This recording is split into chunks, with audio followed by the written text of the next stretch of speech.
우리 앞에 사람, 옆에 사람, 뒤에 사람 돌아보면서 눈으로 인사하시기 바랍니다. 축복합니다. 은혜 받으십시다. 라고 인사합시다. 그래요.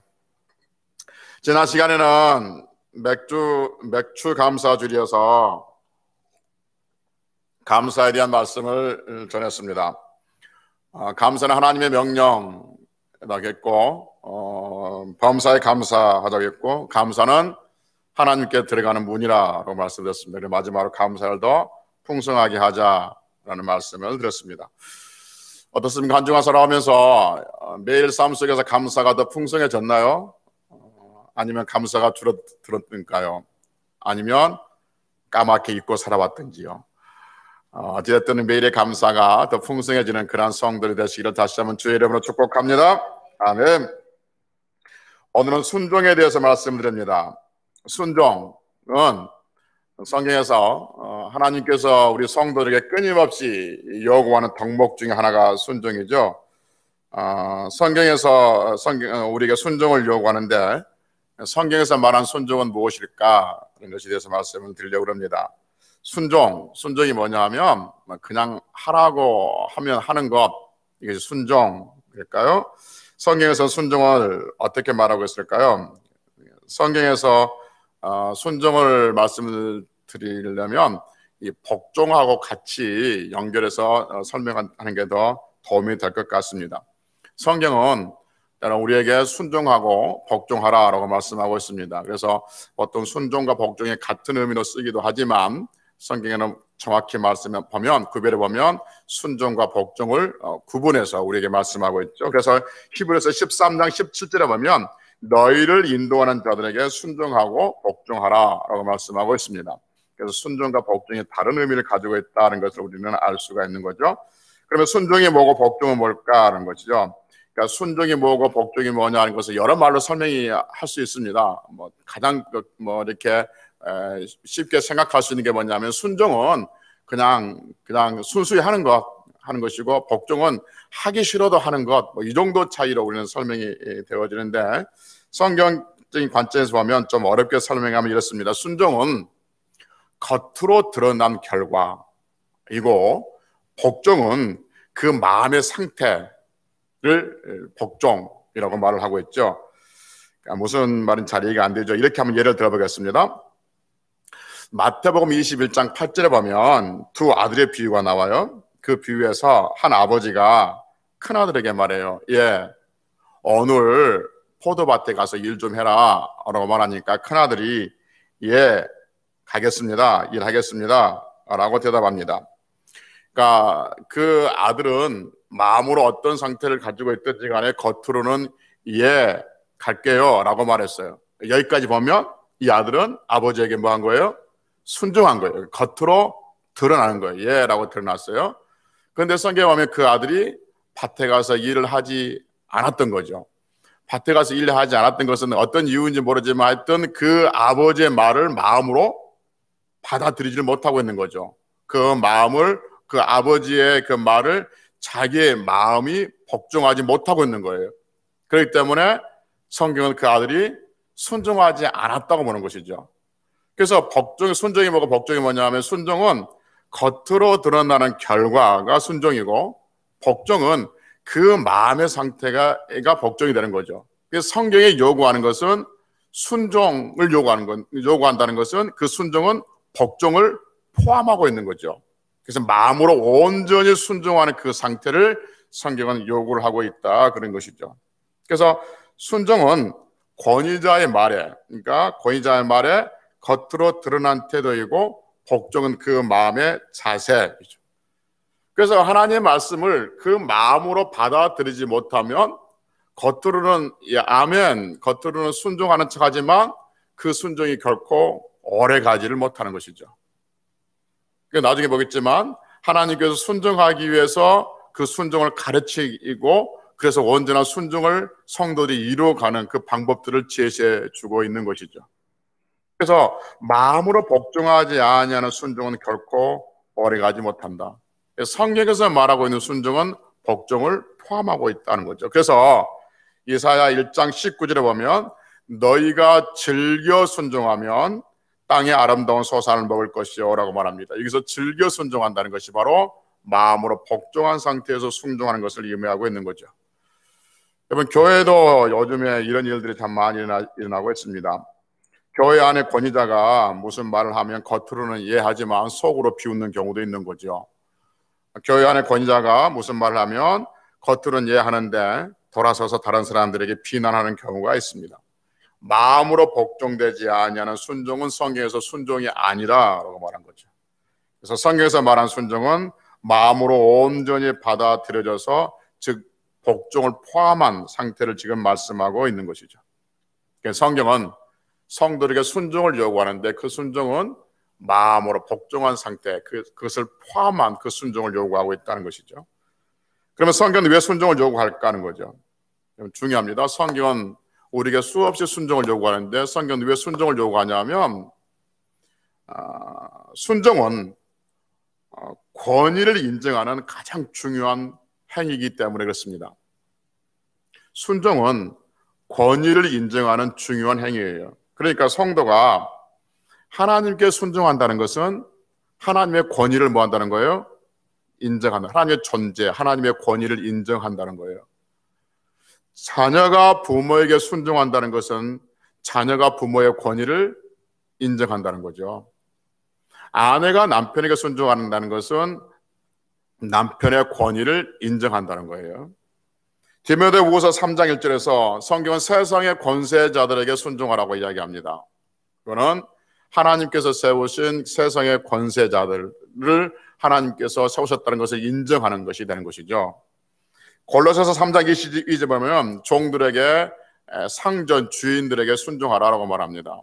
그것은 하나님께서 주인과 종의 관계를 설정해 준 것을 인정하라, 그 말이 되는 것이죠. 그러니까 순종은 권위를 인정하는 중요한 행위이기 때문에 성경은 순종해야 할 대상들에게 순종하라라고 말합니다. 조금 전에 얘기했던 것처럼 성경은 성도들이 순종해야 할 대상이 있습니다. 여러 가지 있지만 하나님께 순종하라고 그리고 부모에게 순종하라고 그리고 그 다음에 세상의 권세자들에게 순종하라고 그리고 남편에게 순종하라고 그리고 주인들에게 순종하라고 말씀하고 있습니다. 이게 순종의 대상들에게 순종하라고 이야기하는 것은 그들의 권위를 인정하는 중요한 행위이기 때문에 그렇습니다. 성경 분명하고 확실하게 말씀하기를, 하나님께서 말씀하시기를 순종하는 자들에게는 복이 있고 순종하지 아니하는 자는 저주가 있다라고 분명하게 말씀하고 있죠.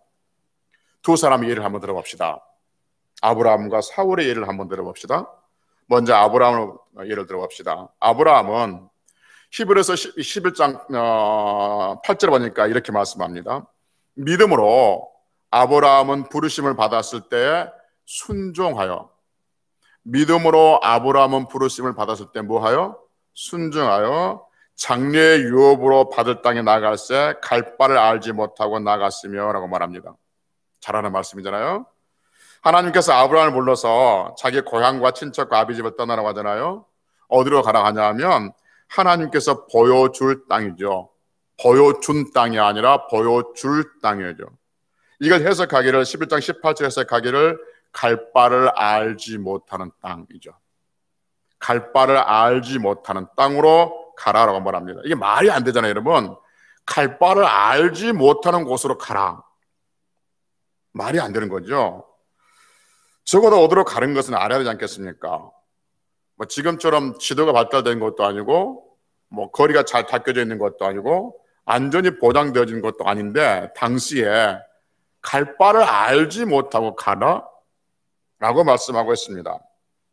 그런데 성경 히브리서 11장 8절에서 아브라함 뭐 했다고 그래요? 순종했다라고 말씀하고 있습니다. 갈 바를 알지 못하는 곳으로 가라겠음에도 불구하고 아브라함은 떠났다, 순종했다라고 말씀하고 있죠. 또 한 사람 예를 들어봅시다. 사울 예를 들어봅시다. 이스라엘의 초대 왕이잖아요. 순종과 불순종을 이야기하면 꼭 드러난, 꼭 불려나온 사람이 이 사울인데 사무엘상 15장에 보면 하나님께서 사울 왕에게 아말렉이라는 나라를 치라고 합니다. 아말렉을 칠 때 아말렉에 있는 모든 생명이 있는 것들 다 죽이라고 하죠. 사람, 남자, 여자, 노소 상관없이 다 죽이라고 합니다. 소, 양, 낙타, 나귀, 말 다 죽이라고 하죠. 그래서 하나님께서 아말렉을 멸절시키겠다고 말씀합니다. 그런데 사울이 어떻게 하죠? 예 라고 합니다. 순종하죠. 그리고 나가서 전쟁을 합니다. 사람들을 모으고 전쟁을 한단 말이에요. 그리고 사울이 아말렉을 쳐서 이깁니다. 그런데 우리가 아는 것처럼 사울이 아말렉의 왕 아각을 살려둡니다. 그리고 소나 양 중에서 때깔 좋은 것들을 살려주죠.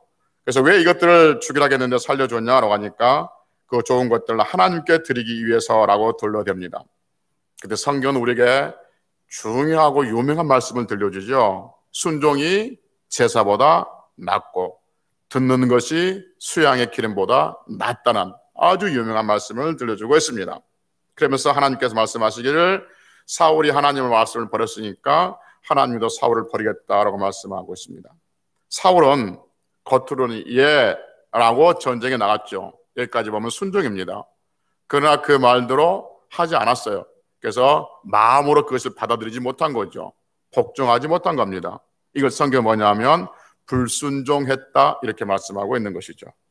여러분, 성경 분명하게 신명기 28장 5절에서 하나님의 말씀을 청종하면 순종하면 하나님께서 말씀하신 모든 복이 임한다라고 말씀하고 있습니다.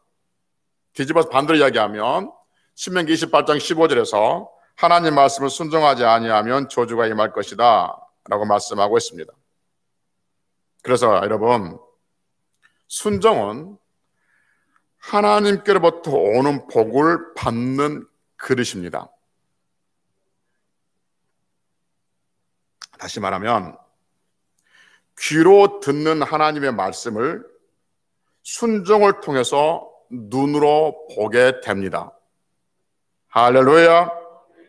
오늘 순종에 대해서 설교를 하면서 이 말씀을 드리고 싶었던 겁니다. 순종에 대해서 지금까지 말했고 지금 이후로도 순종에 대해서 끝날 때까지 이야기할 겁니다. 그러나 요지는 이것입니다. 귀로 듣는 하나님의 말씀은 순종을 통해서 손으로 만지게 되고 눈으로 보게 된다는 거죠. 따라서 합시다. 귀로 듣는 하나님의 말씀은 순종을 통해서 우리의 손으로 만지게 된다. 아멘. 이 말씀, 오늘 설교를 통해서 여러분들에게 이 말씀을 하고 드립니다. 우리가 들었던 수많은 하나님의 말씀들이 내 삶의 복으로 열매 맺기 위해서는 순종이 있어야 한다는 것이죠. 순종을 통해서 귀로 듣는 하나님의 말씀이 내 삶의 열매들로 맺혀지게 됩니다. 아무리 하나님의 말씀을 들었다 할지라도 내가 그 말씀에 순종하지 아니하면 그 말씀은 나와 상관이 없습니다. 성경에서 아무리 들어와도 복을 받고 나와도 복을 받고 하는 그런 말씀이 있다 할지라도 그 말씀에 순종하지 아니하면 그 말씀은 내 삶의 열매들로 맺혀지지 않습니다. 축복된 말씀을 듣고 믿음으로 아멘했다면 그 믿음이 역사할 수 있게끔 순종의 자리로 나와야 됩니다. 강단에서 선포되어지고 강단에서 가르쳐진 말씀을 듣고 믿음으로 아멘하고 복종하고 그리고 그 말씀을 내가 순종하면 행동으로 옮겨지면 하나님은 그 말씀에 책임을 져주실 줄로 믿습니다. 할렐루야. 귀로 듣는 하나님의 말씀은 순종을 통해서 열매를 맺습니다. 우리가 들었던 수없이 들었던 하나님의 그 축복된 말씀은 우리가 마음으로 아멘하고 순종함으로 인해서 그 축복된 말씀을 우리는 만지게 될 것이고 보게 될 것이고 또 먹을 것이고 그것을 소유하게 될 줄로 믿습니다. 마지막 순종에 대해서 생각해 볼 것은 뭐냐면 순종은 타고나는 것이 아니라 배움의 결과다는 것이죠. 즉 순종은 배우지 아니하면 순종할 수가 없다는 거죠. 중요합니다, 여러분. 사람은 순종을 배우지 아니하면 순종할 수가 없습니다. 왜냐하면 인간은 처음부터 불순종의 산물이기 때문에 그렇습니다. 인간은 아담의 범죄 이후로 사탄의 불순종의 DNA가 우리 속에 박혀 있습니다. 인간은 처음부터 불순종의 기질을 가지고 있습니다. 인간은 처음부터 순종하고 거리가 멉니다. 그래서 인간은 순종의 기질을 타고난 존재가 아니라 불순종의 기질을 타고난 존재인 것이죠. 그래서 인간은 하나님께 불순종하고 부모에게 불순종하고 하나님께서 세우신 권위자들에게 순종하지 아니하는 것은, 불순종하는 것은 그 사람의 똑똑하거나 잘나거나 많이 배워서가 아니라 우리 안에 들어있는 불순종의 기질이 가득 차 있기 때문에 그렇습니다. 인간이라는 존재는 어떤 존재냐? 사탄의 불순종의 DNA를 가지고 있는 존재, 그래서 결코 순종할 수 없는 존재가 인간이죠. 그래서 인간은 순종을 배워야 합니다. 불순종의 기질을 가지고 있는 사람들이 순종의 사람으로 바꾸어지기 위해서는 순종을 배워야 하는 거죠. 그래서 오늘 본문 히브리서 5장 8절에 보니까 이렇게 말씀합니다. 다시 볼까요? 히브리서 5장 8절에 보면 그가, 여기서 말한 그가 누굽니까? 예수님이죠. 예수님이 아들이시면서도, 하나님의 아들이시면서도 받으신 권한으로 어떻게 했다고요? 순종함을 배워서라고 말합니다. 여러분, 예수님도 순종함을 배웠어요. 예수님의 순종함을 배웠다면 여러분과 저는 당연히 순종함을 배워야 되지 않겠습니까? 우리가 예수님보다 더 순종적인 사람인가요? 여러분, 이 땅에 있는 우리가 예수님보다 더 순종적인 기질을 가지고 태어났을까요? 혹 누군가가 나는 예수님보다 더 순종적인 사람이고 나는 태어날 때부터 순종적인 기질을 가지고 있기 때문에 순종을 배우지 않아도 돼 라고 한다면 그건 비정상적인 사람이죠. 그건 인간이 아닙니다. 예수님도 순종을 배웠다면 여러분과 저는 당연히 순종을 배워야 합니다. 그럼 누구에게 순종을 배워야 될까요? 하나님께 순종을 배워야 됩니다. 하나님께서는 순종을 우리에게 가르쳐 주시는데 어떻게 우리에게 순종을 가르쳐 주십니까? 무엇으로 순종을 가르쳐 주신다 합니까? 본문에 보니까 고난. 그가 아들이시면서도 받으신 무엇으로? 고난으로 순종을 배워서라고 말합니다. 그러니까 하나님께서 여러분과 저에게 불순종의 기질을 가지고 있는 여러분과 저에게 하나님의 순종을 가르쳐 주십니다. 왜 순종을 가르쳐 주시냐면 순종을 해야만이 하나님 말씀이 복이 되기 때문에 그렇습니다. 순종하지 않으면 하나님 말씀이 복이 되지 않기 때문에 성도들이 순종을 해야 되는 거죠. 그런데 성도들이 순종을 기질적으로 순종을 못하게 됐단 말입니다. 그래서 하나님께서 성도들에게 순종을 가르쳐 주는 거예요. 뭐하기 위해서? 복 주시기 위해서. 그러니까 무엇으로 가르치냐? 고난으로 가르친다라고 말씀하고 있습니다. 그래서 지금 혹 어떤 일로 고난을 당하고 있다면 하나님께서 순종을 가르치기 위한 것이 아닌지라고 묵상해 봐야 합니다. 그래서 그 고난을 통해서 결국 순종을 배워야 되고 그 순종을 통해서 결국 복을 볼 수 있는 성도들이 되어야 될 줄로 믿습니다. 뒤집어서 얘기한다면 이런 이야기죠. 고난을 통해서 순종을 배운다. 이 말씀을 뒤집어서 이야기하면 순종을 배우면 고난이 끝난다는 것이죠. 고난을 통해서 순종을 배운다? 근데 순종을 다 배웠어. 그러면 고난은 없는 것이죠. 여러분, 성도가 고난 당하는 어떤 고난 당하는 이유 또는 고난 당하는 원인이 여러 가지가 있습니다. 여러 가지겠지만, 그러나 그 중에 하나가 뭐냐면 고난은 순종을 배우게 한다는 것이죠. 그래서 하나님께서 우리에게 순종을 배우게 하기 위해서 고난을 연속을 주신다면 순종을 빨리 하면 순종을 통해서 오는 그 고난은 없어진다 하는 것이죠. 하나님께서 우리에게 순종을 가르쳐주기 위해서, 순종을 배워주기 위해서, 가르쳐주기 위해서 고난을 주셨는데 성도가 그 순종을 묵상하지 아니하고 고난을 묵상하면 원망과 불평에도 증폭되어지는 것이죠. 다시 한번 아브라함을 불러봅시다. 아브라함은 순종의 사람인데 아브라함의 순종의 절정은 어디서 나오냐면 100살 때 얻은 이삭을 하나님께 번제로 드릴 때 그때 아브라함의 순종의 절정이 나옵니다. 여러분, 자녀를 하나님께 번제로 드린다는 것, 번제란 것이 말씀드렸지만 뭐라고 했어요? 토막을 내서 불로 태워 하나님께 제사를 드린 것이 번제예요. 이건 사람에게 할 수 있는 것이 아니라 짐승이 가축에게 할 수 있는 거예요.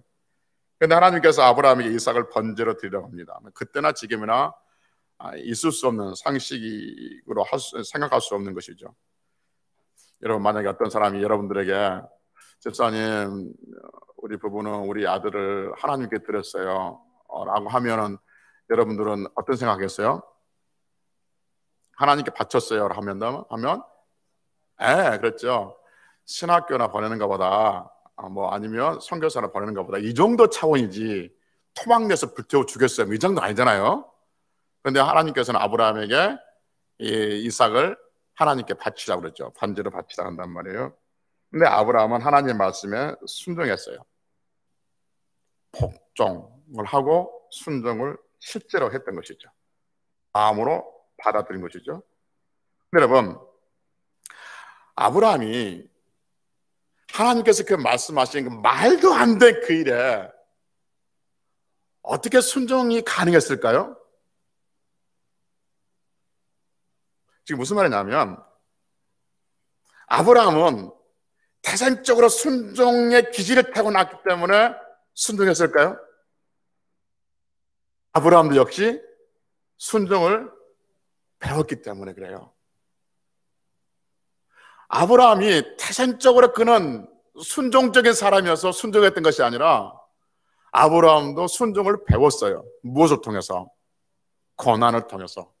그래서 여러분, 창세기 12장에서 하나님께서 아브라함을 부르셔요. 그리고 창세기 22장에서 하나님께서 아브라함에게 이삭을 바치라고 그리고 아브라함이 순종해요. 그러니까 12장부터 22장 11장 사이에 수많은 아브라함의 이야기가 있어요. 대표적인 게 뭐예요? 아내를 누이라고 자기 목숨을 위해서 속이는 일 2번씩이나 있었잖아요. 하갈을 들여서 아내를 맞이해서 또 하나님 마음을 아프게 했던 일도 있었고, 엘리에셀을 자기 양자 삼겠다고 고집부려서 하나님 마음을 아프게 할 때 있었고, 사랑하는 조카와 헤어지고, 또 사랑하는 조카를 구출하기 위해서 집에서 기른 318명의 군사를 데리고 가서 연합군 1대1로 싸우는 것이 아니라 5나라와 연합군과 싸웠던 그 일도 있었던 것이죠. 그러니까 12장부터 22장까지 수많은 아브라함의 이야기는 다 하나님 앞에 고난받는 이야기였었어요. 그런데 그 고난받는 이야기가 결국 무엇이냐면 아브라함을 하여금 순종을 배우게 하는 거예요. 그래서 하나님께서 하라고 하시면 아멘하고 순종하는 게, 복종하고 받아들이는 게, 순종하는 것이 옳다라고 순종함을 배우는 거예요. 그래서 아브라함은 하나님께서 이삭을 바치라고 하니까 뭐 그럴 이유가 있겠지라고 바치는 거예요.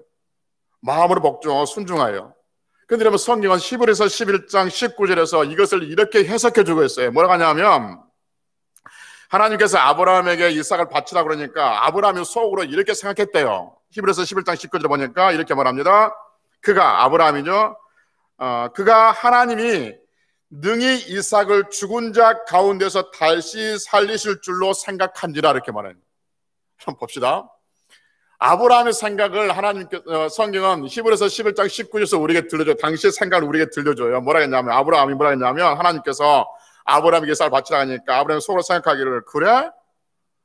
그러면 하나님께서 죽은 자 가운데서 다시 살리실런갑다 라고 했다는 거예요.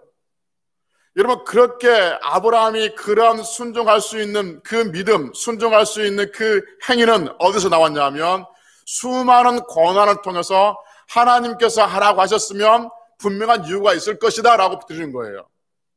그래서 10장과 12장과 22장 그 사이가 없었다면 아브라함도 우리와 똑같은 사람이었기 때문에, 불순종의 기질을 가지고 있었기 때문에 순종하지 못했을 거예요. 그래서 하나님은 아브라함에게 처음부터 부르실 때 이야기하는 것이 아니라 부르시고 난 다음에 수많은 연단을 시키고 난 다음에 75살 때 아브라함 부르잖아요. 그리고 100살 때 이삭을 주잖아요. 그래서 25년 동안 연단을 시키고 그 다음에 이삭이 바쳐질 때가 적어도 청년 때, 20살이 안 됐지만 15살 이상 됐을 때인 거예요. 적어도 30년 이상을 연단을 시키는 거예요. 그리고 최고의 순종의 절정을 우리에게 보여주고 있는 거죠. 아브라함 그것을 이행하고 있다, 그 말인 것이죠. 그리고 아브라함은 그러한 순종은 결국 고난을 통해서 배웠다는 거죠. 다시 말씀드리면, 여러분, 아브라함은 죄가 없는 사람입니까? 아브라함은 의인입니까? 아브라함은 순종적인 기질을 가지고 타고난 사람입니까? 아니에요. 아브라함도 여러분 똑같이 우리와 같이 모태부터 죄악 중에 태어난 사람이에요. 그래서 그도 역시 마찬가지 불순종의 기질을 가지고 있는 사람이에요. 그래서 하나님께서 애굽으로 내려가지 말아야겠는데 애굽으로 내려가고, 기도를 하고 했는데 불구하고 엘리에셀을 양들로 삼겠다 그리고 하나님께서 아들 주신다 약속했음에도 불구하고 하갈을 들여서 이스마엘을 낳았던 사람이에요. 그 기질적으로 불순종의 기질을 누구나 가지고 있던 사람이란 말이죠. 근데 그가 30년을 넘게 고난을 통해서 순종을 배워서 하나님 앞에 놀라운 복을 받아내는데, 그것에 대해서 성경은 이렇게 말해요. 하나님께서 아브라함이 이삭을 번제로 드리려고 칼을 잡고 죽이려고 하니까 스톱 하면서 이렇게 말합니다. 이제야 네가 나를 사랑하는 줄 알겠다. 네 아들 독자보다 나를 사랑하는 줄 알겠다 하면서 축복을 해주는데, 22장 17절 18절에서 이렇게 말씀합니다. 제가 읽어볼게요. 아브라함이 하는 말이에요. 이삭을 드리고 번제로 드리겠다고 잡고 난 다음에 하는 이야기입니다. 내가 내게 큰 복을 주고 내 씨로 크게 번성하여 하늘의 별과 같고 바닷가의 모래와 같게 하리니 내 씨가 그 대적의 성문을 차지하리라. 또 내 씨로 말미암아 천한 만민이 복을 받으리니 이는 내가 내 말을 준행하였습니다라고 말합니다. 그런데 여러분, 지금 제가 이것도 일어났으면 요지하면 땅과 자식들을 주겠다, 이 말씀은 이때 처음 준 게 아니에요. 여러분, 언제 주냐면 창세기 12장 처음부터 준 거예요. 처음부터 주신 그 말씀을 이제 아브라함이 이삭을 번제로 드리려고 하는 그 순종하고, 그때 다시 이것을 뭐예요? 확증시켜준 거죠. 그러니까 지금 무슨 말이냐면, 하나님 앞에 아브라함이 들었던 창세기 12장에 들었던 그 귀로 듣던 말씀이 순종을 통해서 지금 뭐예요? 완성이 되어지고 있다, 그 말인 거죠. 그러니까 창세기 12장에서 하나님께서 말씀하신 똑같은 그 말씀이에요. 창세기 12장에서 그 말씀을 아브라함이 순종하지 않았다면 그 말씀은 완성이 되지 않고 이루어지지 않는 것이죠. 그런데 길었던 그 말씀이 30년이 넘게 고난을 통해서 훈련을 받고 순종으로 결과가 나와지니까 드디어 하나님께서 그 말씀에, 길었던 그 말씀을 눈으로 보여주겠다라고 약속을 하고 있는 것이죠. 그래서 순종은 귀로 듣는 하나님의 말씀을 손으로 만지게 하고 눈으로 보게 하고 입으로 먹게 하고 그 속에 거하는, 소유하는 그 아름다운 복의 그릇, 완성된 그릇이 순종인 줄로 믿습니다. 그래서 아브라함은 창세기 12장에서 귀로 듣던 말씀을 22장에서 이제 보게 되어지고 실제 그의 삶 속에서 펼쳐지게 되어진 것을 보게 됩니다. 그래서 다시 말씀드립니다. 귀로 듣던 하나님의 말씀은 순종을 통해서 만져지게 되고 눈으로 보게 되어집니다. 이거 하나만 여러분 오늘 꼭 기억하셨으면 좋겠습니다. 하나님의 말씀, 기록된 하나님의 말씀, 축복된 말씀, 강단에서 선포된 축복된 말씀, 그 말씀은, 귀로 들려진 그 말씀은 믿음으로 아멘하고, 그리고 순종할 때 놀라운 그 말씀의 복의 역사, 그 말씀대로 되어진 역사가 있게 될 줄로 믿습니다. 오늘 순종에 대해서 말씀드렸습니다. 하나님께서 우리에게 요구하시는 순종은 마음으로 복종을 포함하는 순종이고, 그 순종은 귀로 듣는 하나님 말씀을 순종을 통해서 손으로 잡을 수 있기 때문에 순종을 요구한다고 그랬습니다. 그리고 순종은 타고난 기질이 아니라 배워야 한다는 것이었고, 무엇을 통해서 배우냐 하면 고난을 통해서 배운다고 그랬습니다. 그래서 우리의 삶 속에서 고난이 있다면 내가 하나님 앞에 순종하지 못한 것이 있지 않은가를 를 점검하는 것도 지혜로운 방법 중에 하나입니다. 어떻게든지 하나님 앞에 순종함으로 말미암아서 하나님께서 우리에게 주셨던 말씀을 온전히 이루어가고 그것을 누리고 또 간증의 사람으로 승리할 수 있는 성도들이 되시기를 주의 이름으로 축복합니다. 축복합니다. 축복합니다. 아멘. 기도하겠습니다.